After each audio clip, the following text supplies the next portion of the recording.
Hello दोस्तों, बागी classes में आपका स्वागत है। आज देखते हैं बायो का टॉप 50 क्वेश्चन। पहला क्वेश्चन, थायरोक्सिन हार्मोन के संश्लेषण के लिए थायराइड ग्रंथि को किस तत्व की आवश्यकता होती है। तो क्वेश्चन बोल रहा है थायराइड ग्रंथि को किस तत्व की आवश्यकता होती है। तो कौन सी तत्व की आवश्यकता होती है, कैल्शियम की या सोडियम की या पोटेशियम की या आयोडीन की। तो थायराइड ग्रंथि को किस तत्व की आवश्यकता होती है, थायराइड ग्रंथि को आवश्यकता होती है किसका, आयोडीन का। तो पहला का आंसर क्या हो जाएगा, डॉग। लेकिन देखते हैं ऑप्शन में है कैल्शियम। कैल्शियम किस माने किस कैल्शियम तत्व किस चीज़ में पाया जाता है। तो कैल्शियम देखने को मिलता है रक्त में। रक्त में कैल्शियम का कार्य क्या होता है, तो रक्त को थक्का बनाता है। रक्त को क्या बनाता है, थक्का बनाता है, माने जमने में सहायक करता है। और सोडियम क्या करता है, सोडियम रक्त के प्रेशर को बढ़ाता है, ब्लड प्रेशर को बढ़ाने में कार्य करता है सोडियम। तो पहला का आंसर कौन हुआ था, डॉग। देखते हैं दूसरा क्वेश्चन, कौन सा अंग केवल पादप कोशिका में पाया जाता है। कौन सा अंग इसमें है जो केवल पादप कोशिका में पाया जाएगा। तो पादप कोशिका में कौन सा अंग केवल पाया जाता है, तो हरित लवक।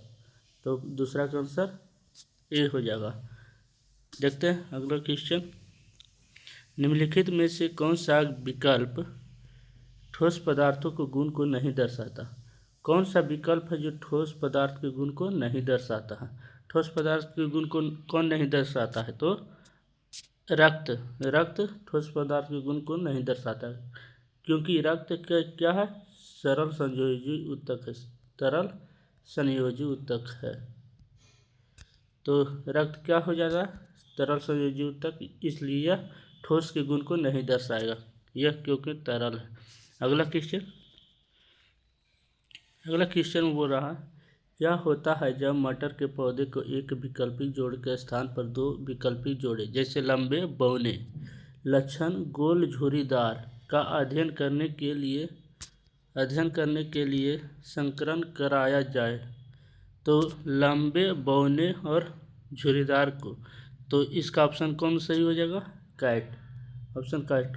कैट कहता है लंबे बौने लक्षण तथा गोल झुर्रीदार लक्षण स्वतंत्र रूप से वंशानुगत होते हैं। ये सब क्या होते हैं, वंशानुगत होते हैं। अगला क्वेश्चन देखते हैं,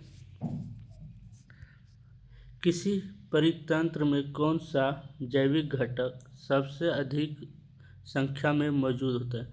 परितंत्र माने इकोसिस्टम में कौन सी घटक है जो सबसे अधिक मात्रा में होता है। तो सबसे अधिक मात्रा में क्या होता है, उत्पादक सबसे अधिक मात्रा में होते हैं जैविक घटक में। अगला क्वेश्चन देखते हैं, निम्नलिखित में से कौन सी रेखित पेशियां की विशेषता है। इसमें से कौन है जो रेखित पेशियां हैं। तो रेखित पेशियों की विशेषता कौन है, सी, बेलनाकार, अशाखित और बहुकेंद्रीय होता है। अगला क्वेश्चन देखते हैं,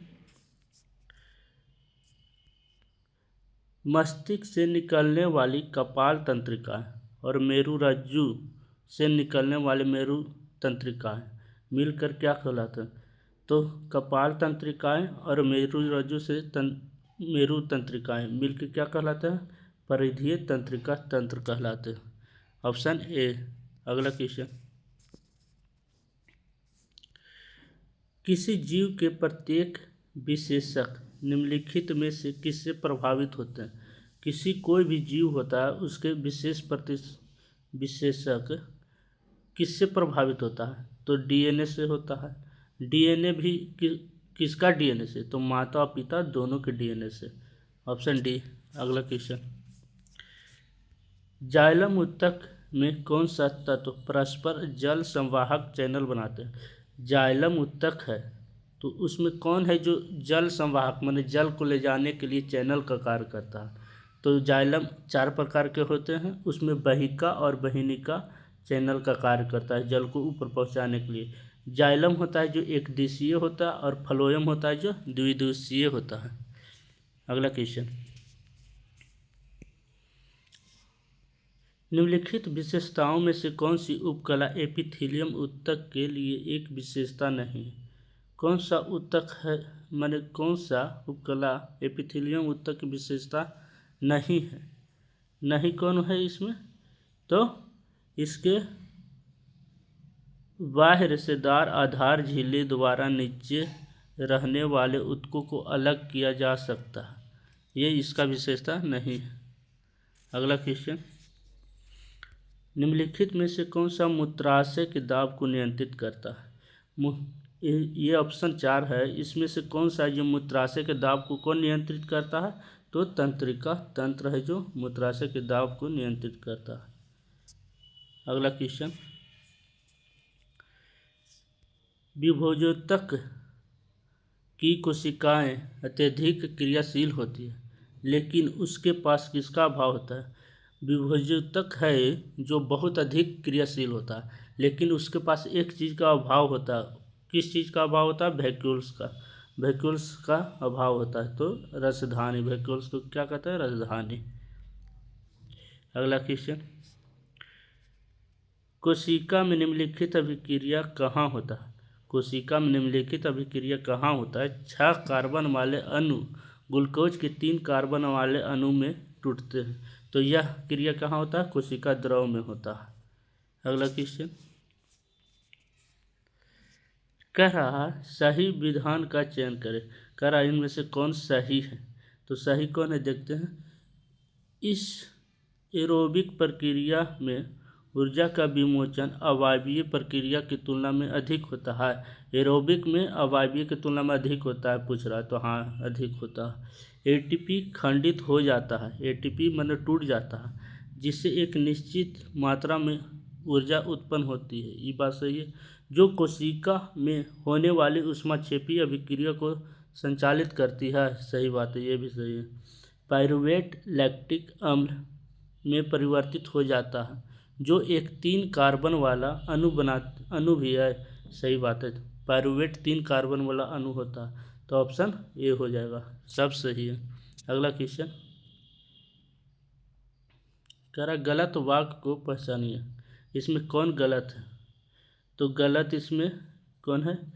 कुछ जीव कार्बन डाइऑक्साइड और जल के रूप में अकार्बनिक स्रोत का प्राप्त सरल पदार्थ सामग्री का उपयोग करते हैं। कुछ जीव करते हैं, सही बात। अन्य जीव जटिल पदार्थों का उपयोग करते हैं, और जिन्हें शरीर के अनुरक्षण और वृद्धि के लिए उपयोग किए जाने वाले पहले सरल पदार्थों में विघटित करता है, ये भी सही है। विषमपोषी जीव में पादप शामिल है, विषमपोषी जीव में पादप नहीं शामिल है, ये गलत है, तो ऑप्शन डी केवल सी। अगला क्वेश्चन, फलों और बीजों में निम्नलिखित में से किस पादप हार्मोन की उच्च सांद्रता होती है? कह रहा फलों और बीजों में किस पादप हार्मोन की उच्च सांद्रता होती है? तो फल बीज में सबसे ज़्यादा कौन सा हार्मोन होता है? तो साइटोकाइनिन होता है। ऑक्जिन हार्मोन का कार्य क्या होता है? तो ऑक्जिन हार्मोन का कार्य होता है वृद्धि करना, माने तना को और जड़ के टिप को वृद्धि करता है। जिब्रेलिन क्या करता है? अंकुरन में मदद करता है, ये भी वृद्धि हार्मोन है। एफसीसी का अम्ल क्या करता है? ये वृद्धि रोधक हार्मोन है, ये वृद्धि रोधक है, यानी कि वृद्धि को रोकता है, और पतझड़ में पत्ता इसी के कारण गिरता है, एफसीसी का अम्ल के कारण। अगला क्वेश्चन, निम्नलिखित विकल्पों में से कौन सा विकल्प परासरण की उदाहरण नहीं है? परासरण के कौन उदाहरण नहीं है विकल्प में से? पानी को भिगोने पर किशमिश फूलना एकदम परासरण का उदाहरण है। जीवित कोशिका के अंदर कार्बन डाइऑक्साइड और ऑक्सीजन का संचलन होता है, तो ये भी परासरण से होता है। एक कोशिकीय स्वच्छ जल में पाए जाने वाले जीवधारियों द्वारा जल प्राप्त करना, ये प्रसरण थोड़ी है, वो अपना कार्य के लिए करता है, तो ये गलत हो जाएगा, तो ऑप्शन सी। अगला क्वेश्चन, अमीबा जैसे जीवों में विभाजन के दौरान 2 कोशिकाओं का विभाजन में हो जा सकता है। तो अमीबा को देखते हैं। अमीबा पहले नंबर, अमीबा का कुछ होता है आकार अनिश्चित होता है, किसी आकार में नहीं होता है। अमीबा भोजन कैसे ग्रहण करता है? तो सूडोपोडिया से करता है। अमीबा कैसे चलता है? तो कुटपाद से चलता है। अमीबा का आकार निश्चित होता है? तो नहीं, निश्चित नहीं होता है। और इसका किस माने कोशिका का विभाजन किसी भी तल में होता है? तो इसका कोशिका का विभाजन कोई भी तल में हो सकता है, क्योंकि इसका आकार अनिश्चित होता है। अगला क्वेश्चन, निम्नलिखित में से कौन सा अणु प्रोटीन बनाने के लिए सूचना स्रोत के रूप में कार्य करता है? कह रहा कौन सा अणु है जो प्रोटीन बनाने के लिए सूचना स्रोत में काम करता है? तो सूचना स्रोत के रूप में कौन कार्य करता है? तो डीएनए करता है। अगला क्वेश्चन, श्रम विभाजन, श्रम विभाजन किस में होता है? श्रम विभाजन किस में होता है पूछ रहा। तो श्रम विभाजन किस में होता है? तो श्रम विभाजन एक कोशिकीय और द्विकोशिकीय बहुकोशिकीय में भी होता है। एक कोशिकीय और बहुकोशिकीय दोनों जीव में होता है। तो ऑप्शन ए। अगला क्वेश्चन, निम्नलिखित में से किस पौधे में सबलित पत्तियां किस में पाई जाती है? तो कीरोटोन में पाया जाता है सबलित पत्तियां। अगला क्वेश्चन,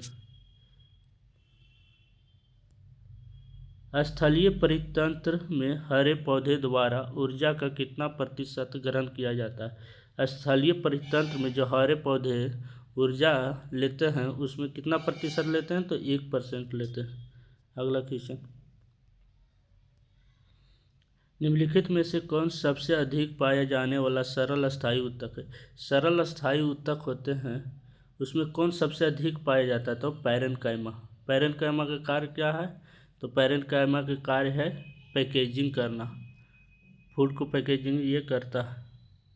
अब फ्लोएम के कार्य क्या है? खाद्य पदार्थों को परिवहन करना, ये द्विदिशीय होता है। अगला क्वेश्चन, गलत कथन का चयन कीजिए। इसमें कौन कथन है जो गलत है? तो नर युग्मक मादा युग्मक संलयन निषेचन कहलाता है। सही बात है। नर जनन कोशिकांग परागकण द्वारा निर्मित होता है, ये भी सही है। मादा युग्मक वर्तिकाग्र में उपस्थित होता है, नहीं, मादा युग्मक वर्तिकाग्र में नहीं उपस्थित होता। तो ऑप्शन सी सही हो जाएगा। अगला क्वेश्चन, तंत्रिका कोशिका कौन सा भाग सूचनाएं प्राप्त करने के लिए उत्तरदायी होता है? तंत्रिका कोशिका का कौन सा भाग होता है जो सूचना को प्राप्त करता है? तो द्रुमिका का अग्रभाग होता है। कौन होता है? द्रुमिका का अग्रभाग। अगला क्वेश्चन, गलत युग्म का चयन कीजिए। इसमें कौन है जो गलत युग्म है? तो छोटे मांसाहारी तृतीय पोषी स्तर सही है। प्राथमिक उपभोक्ता द्वितीय पोषी का स्तर सही है। स्वपोषी है जो प्रथम पोषी स्तर पर आता है, सही है। जीवाणु चतुर्थ पोषी स्तर पर नहीं, जीवाणु चतुर्थ पोषी स्तर पर नहीं आता, तो आंसर डी हो जाएगा। अगला क्वेश्चन, किस जीव की भोजन रिक्तिका में जटिल पदार्थ सरल पदार्थों में टूट जाता है जो फिर कोशिका द्रव में फैल जाता है? किस जीव में यह घटना होता है? यह घटना अमीबा में होता है। अगला क्वेश्चन, मलेरिया परजीवी किस प्रकार का लैंगिक जनन करते हैं? मलेरिया किससे होता है? प्लाज्मोडियम से होता है। तो प्लाज्मोडियम कैसे करता है? बहुखंडन से करता है। मुकुलन से कौन करता है? हाइड्रा और ईस्ट करता है। द्विखंडन से कौन करता है? पैरामीशियम करता है। अब पुनर्जनन कौन करता है? प्लेनेरिया और हाइड्रा दोनों करता है। अगला क्वेश्चन, अलैंगिक प्रजनन के संदर्भ में गलत युग्म का चयन कीजिए। अलैंगिक प्रजनन है उसमें गलत युग्म कौन है? तो देखते हैं, लेशमेनिया द्विखंडन करता सही है। प्लाज्मोडियम बहुखंडन करता सही है। खमीर यानी ईस्ट मुकुलन करता है, ये भी सही है। हाइड्रा बहुखंडन नहीं करता है, हाइड्रा मुकुलन करता है और पुनर्जनन करता है। तो ऑप्शन डी सही होगा। अगला क्वेश्चन,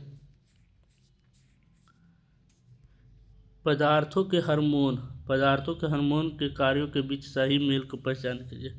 कह रहा पदार्थ में जो हार्मोन निकलता है उसका सही कार्य क्या होता है? तो जिबरेलिन का कार्य होता है तने की वृद्धि सहायता करना, सही है। साइटोकाइनिन के कोशिका विभाजन करना, सही है। एब्सिसिक एसिड को वृद्धि रोकता है, सही है। तो ऑप्शन ए सही हो जाएगा। अगला क्वेश्चन, युवावस्था में होने वाले परिवर्तन एक उदाहरण पहचानिए जो लैंगिक परिपक्वता का संकेत है। कह रहा युवावस्था होता है तो उसमें क्या चीज़ ऐसा लक्षण बताइए जिससे पता लगेगा कि युवावस्था हुआ। तो नए बालों में वृद्धि पैटर्न युवावस्था का संकेत है। अगला क्वेश्चन, पूर्णतः विभेदित जीव द्वारा अपने शरीर के अंगों को नए जीवों को जन्म देने की क्षमता क्या कहलाती है।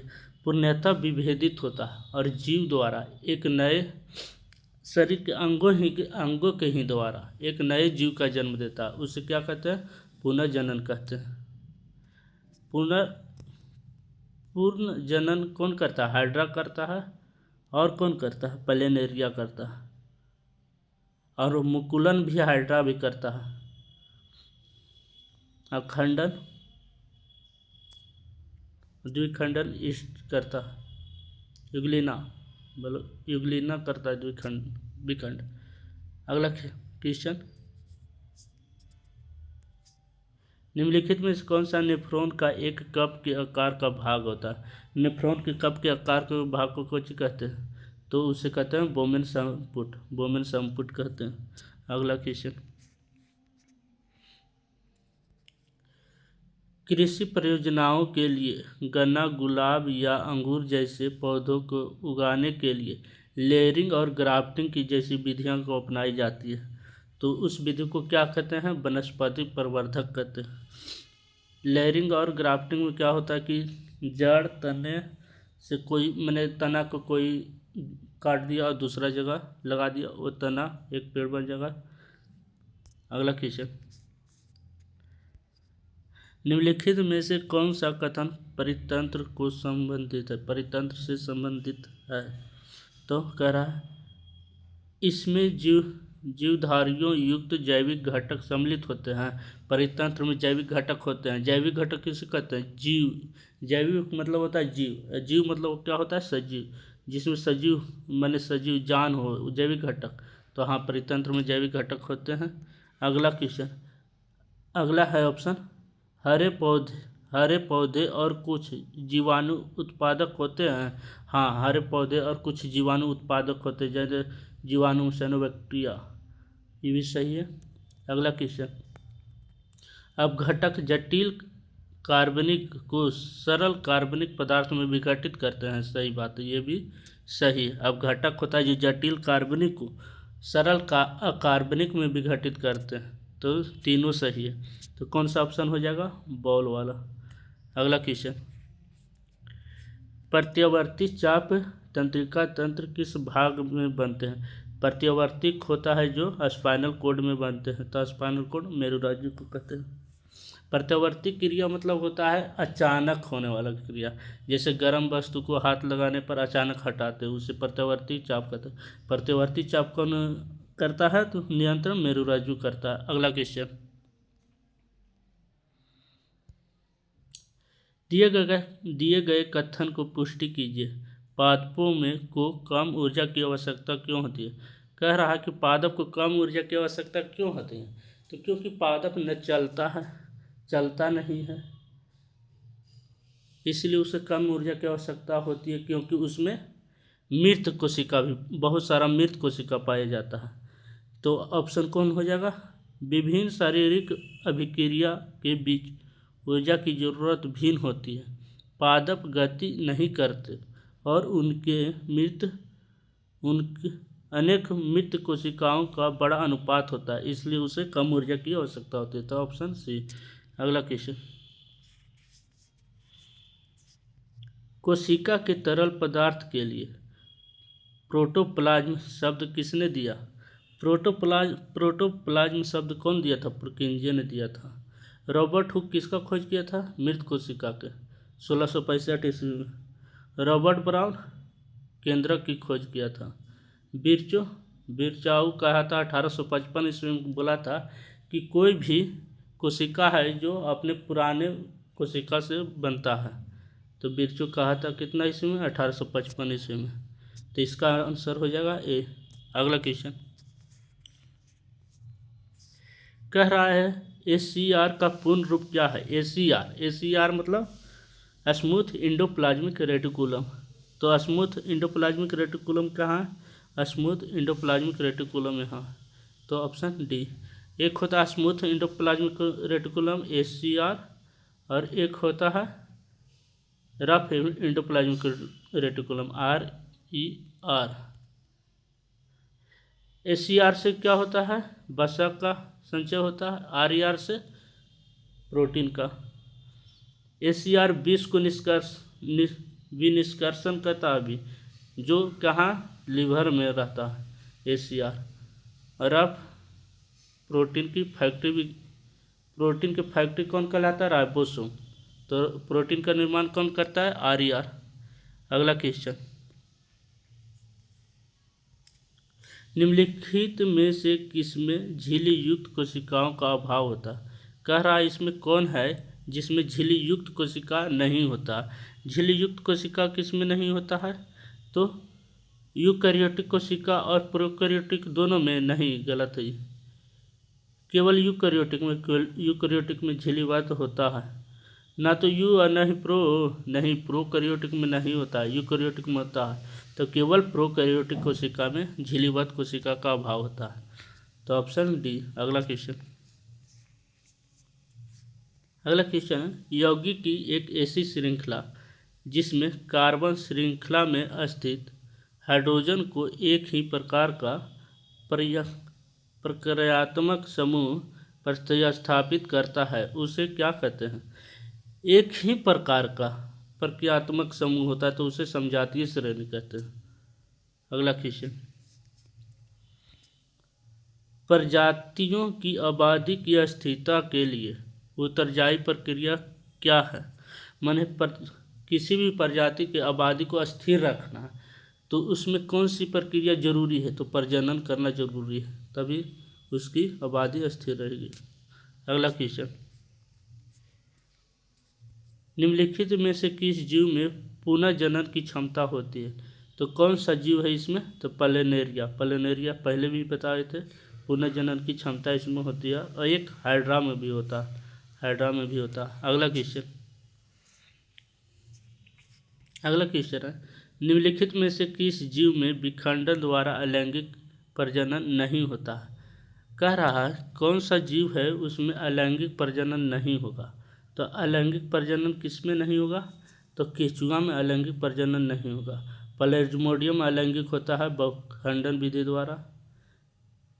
अमीबा में भी होता है, लिस्मेनिया में भी होता है। तो आंसर कौन हो जाएगा? केचुआ। अगला क्वेश्चन, निम्नलिखित में से क्या बाष्पीकरण की दर को वृद्धि नहीं करता? कह रहा बाष्पीकरण की दर को कौन वृद्धि नहीं करेगा? तो बाष्पीकरण की दर को कौन नहीं करेगा? तापमान में कमी। हाँ, तापमान में कमी हो जाएगा तो बाष्पीकरण की वृद्धि नहीं होगा, तो यही सही है।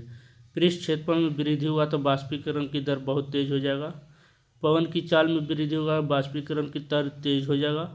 आर्द्रता में कमी होगी तो मतलब कि आर्द्रता में कमी यानी कि गर्मी बढ़ेगा तो भी बाष्पीकरण में तेजी हो जाएगा। तो ऑप्शन ए सही है। अगला क्वेश्चन, पौधे के शीर्षस्थ विभोजूतक की स्थिति क्या है? कह रहा पौधे में जो शीर्षस्थ विभोजूतक होता है वो कहाँ पर पाया जाता है?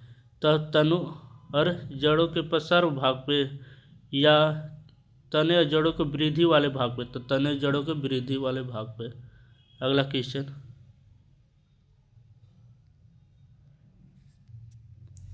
हमारे शरीर में हानिकारक चयापचय अपशिष्टों को किस जैविक प्रक्रिया द्वारा निष्कासित किया जाता है? कर हमारे शरीर में जो अपशिष्ट पदार्थ होते हैं उसको कौन क्रिया द्वारा निकालते हैं? तो उत्सर्जन क्रिया द्वारा निकालते हैं। अगला क्वेश्चन, कौन सा कोशिका द्रव के विभिन्न क्षेत्रों में पदार्थों के परिवहन के लिए एक चैनल के रूप में कार्य करता है? तो कह रहा कौन सा कोशिकांग द्रव है जो एक परिवहन के लिए एक चैनल के लिए कार्य करता है? तो कौन हो जाएगा? Endoplasmic reticulum. कुछ देर पहले ही बताया था, एंडोप्लाज्मिक रेटिकुलम के दो भाग होता है, स्मूथ और रफ। अगला क्वेश्चन, अगला क्वेश्चन है, कह रहा मिलान कीजिए, कौन किससे मिलान होगा। तो स्त्री केसर का सूजा हुआ भाग क्या कहलाता है, अंडाशय कहलाता है। तो सी के एक हो जाएगा, सी के एक, सी के एक हो जाएगा। अगला कह रहा है, स्त्री केसर का मध्य भाग क्या कहलाता है, स्त्री केसर का मध्य भाग क्या कहलाता है, वर्तिका कहलाता है। तो दूसरा का डी हो जाएगा। अगला, स्त्री केसर का शीर्ष भाग, शीर्ष भाग स्त्री केसर की क्या कहलाता है, वर्तिका कहलाता है। और अंडाशय में होते, अंडाशय में बीजांड होते हैं। तो कह रहा कौन होगा, पहला के कैट, पहला के कैट हो गया। कौन ऑप्शन में मिल रहा, तो ए और बी में नहीं मिल रहा, तो पहला के कैट इसमें मिल रहा। और स्त्री केसर का मध्य भाग कौन होता है, तो मध्य भाग होता है वर्तिका, यानी कि दो का डी इसमें, तो डॉग आंसर हो जाएगा। अगला क्वेश्चन कह रहा, पुष्प के मादा जनन अंग में उभरा हुआ भाग, अभी बताया तो उभरा हुआ भाग क्या कहलाता है, अंडाशय, अंडाशय कहलाता है। और मध्य में लंबा भाग, लंबा भाग क्या कहलाता है, वर्तिका कहलाता है, वर्तिका कहलाता है। और शीर्ष भाग को पर प्राय चिपचिपा होता है, उसे वर्तिका कहते हैं, शीर्ष भाग को वर्तिका कहते हैं। तो ऑप्शन ये सही हो जाएगा। ये लास्ट क्वेश्चन था। Thank you very much.